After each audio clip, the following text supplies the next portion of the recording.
Welcome in, everyone. We have something very special to share with you all today that I'm very excited about. It is a clip from my interview with former Delta Force operator and Army Ranger Brad Thomas, where he asks a very profound question about the impossible choices that you are forced to make in a split second in war. I'm going to play the clip, and we're then going to break it down. I'll give you a little background info on Brad. And before we do that, as always, please like and subscribe. And this is a really important video where a very important question is asked. And I want your answers to Brad's question that he asked me, which I wasn't quite honestly ready for. I want your response to his question in the comments, and I want your response to what I said to him. So a little bit of background on Brad. Brad was an Army Ranger in the Battle of Mogadishu. He then went to recon. And from there, he went to the unit / Delta Force, whatever you guys want to call it, where he served there for more than 10 years, much of it during the global war on terror. He then left the military after his career, did 20 years, I believe, and started the popular all-veteran rock band Silence and Light, which I'd also encourage you all to check out. They're a great band. They have a great message. And Brad's just a really cool guy. Brad is kind of the poster of what you want a solid American man to be, funny, all that shit. But he has been through a lot. He has seen a lot. And as he says, if he can do it, so can others. But that's a different clip. During my interview with him, ahead of the documentary Surviving Black Hawk Down, which I cannot recommend enough, that documentary is incredible. A point in the interview came up about the rules of engagement during the Battle of Mogadishu when Brad was a Ranger. And he asked me a question about a specific situation and whether or not you would engage in that situation. Keep in mind, these decisions have to be made in a split second as the convoy and the soldiers are just getting hammered by Somalian fighters. I don't want to give away what the clip says. Let's play the clip right now from Brad Thomas and the question he asked me, and then we'll break it down. Let's roll the tape. How are the rules of engagement explained to you in the Rangers and everyone you were working with ahead of time? Because as viewers of this know, it's not like you're fighting in World War II, where it's like, oh, those guys have German uniforms on, they're German soldiers. It's a civilian area. People are running around in regular clothes with AKs, rockets. You have females acting as forward observers, essentially, by pointing people out. What were you told ahead of time of here's when you can and here's when you can't engage somebody?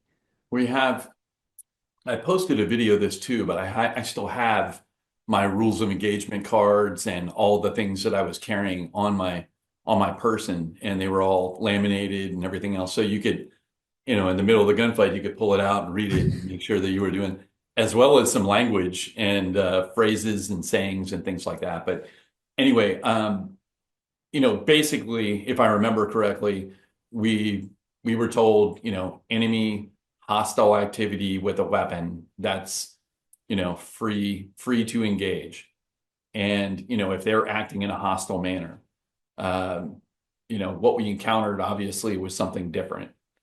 And it made it, very difficult to kind of know what was okay, what was not okay. And, I think everybody acted using their best judgment, ultimately. And so that right there is kind of what I want to drill down on, because I've interviewed other guys who was there. I interviewed a guy named Dan Schilling, who was a CCT that was there. And he made a comment that I thought was really interesting, which was essentially everyone had to make their own choice. Everyone had to make a choice of what they were going to do and what they weren't going to do. Did you have a moment where you were like, the threshold has now changed for who's hostile and who's not? If they're in the streets, they got weapons. Was there ever a point where you're like, the rules are what they are at this point? Yeah, it was hard, as an example, I've talked about this in the past too. There is no person who confirms kills. And so, whenever you hear or see that and somebody's like immediate red flag, um, someone shooting from a doorway and then the door closes and then people peek from the doorway what do you do in that situation? I would have no idea. If you're asking me personally, given the context of the situation, I would fire Adam. But is that the Yeah. wrong decision? Right. And that's so everybody faced, there's a lot of ambiguity on the battlefield. And that's, if I was to say there was a lesson that I learned other than, many other military type of lessons, it would be war is not black and white. And it's very ambiguous. And ultimately, you have to live with the things that you did, good, bad, or indifferent. And so, yeah, I mean, those are the kinds of choices that you have to make. So there you just saw in that clip Brad break down a scenario where a guy's firing from a doorway, door closes, someone peeks around the doorway. What do you do? I got to be honest with you, I was caught pretty off guard by that comment. Usually people don't ask me questions during interviews. And I said, given the context of the situation, I would fire him. And then I asked Brad, is that the right decision? And notice how Brad doesn't say it is or it isn't. He just says right. And that's the ambiguity and the gray area. And war is not black and white. And you have to make decisions you have to live with. And you have to make decisions you're comfortable with. And that you, when you meet your creator, if you're a religious person, can look them in the eye and say, I stand by everything I did. I think the whole interview with Brad was outstanding. I love talking to Brad. The guy has stories for days about when he was a Ranger. He's very coy, and I understand why. He's very secretive about his time at the unit. All the respect in the world for that.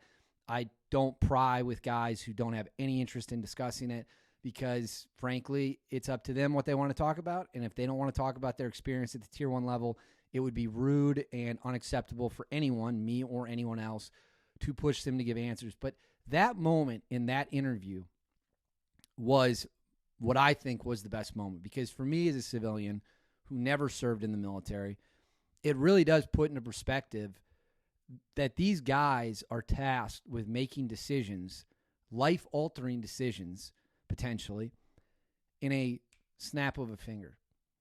They're required to assess the situation with the information they have in front of them and then decide whether or not they're going to engage a target or not engage a target. And that decision has to happen within half a second, 1 second, a quarter of a second. And I think that moment in that interview is a very blunt reminder that it's not a movie, it's not a video game, it's not something that is, there's not dramatic music playing in the background. It's not a Michael Bay film. It is something we ask these men and women to do. And guys in all different units, and certainly some women too, do that job without hesitation. And that clip to me was the most important clip of that entire interview because it forces you to stop and think for a second. For me as a civilian, and I'm sure many of you are watching this as former military, guy fires from a door shuts. Door opens, someone peeks around. What do? There's nobody in your ear, presumably, telling you what to do. You got to make that decision and you got to live with it.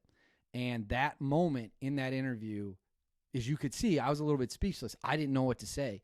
And I thought his response to the answer I gave really put it all in perspective. And as always, I love talking to Brad. He has a way of framing things that is very interesting to me. He's a guy who's always looking to the next thing, which I think is really cool. I respect the hell out of that. I want to know in the comments below what you thought of that exchange, what your answer would have been to his question, and use that video as a reminder that these guys are tasked with doing, it is almost the impossible. They're asked to analyze information in a gunfight with bullets flying everywhere, and they have to make those snap decisions. To me, that clip was worth bringing and having a discussion about with everyone. So let me know in the comments what you would do. Please watch Surviving Black Hawk Down. Please watch the whole interview. You can watch it here. You can watch it at Outkick.com. There's clips on Instagram. There's clips on X/Twitter. It really makes you stop and think. And for me, I just wanted to bring that as a standalone and have that discussion with you guys to see what you thought about that exchange between Brad and I. Like and subscribe. I hope you guys take that clip as seriously, and I thought it was quite profound, to be honest with you. And I'll catch you all next time.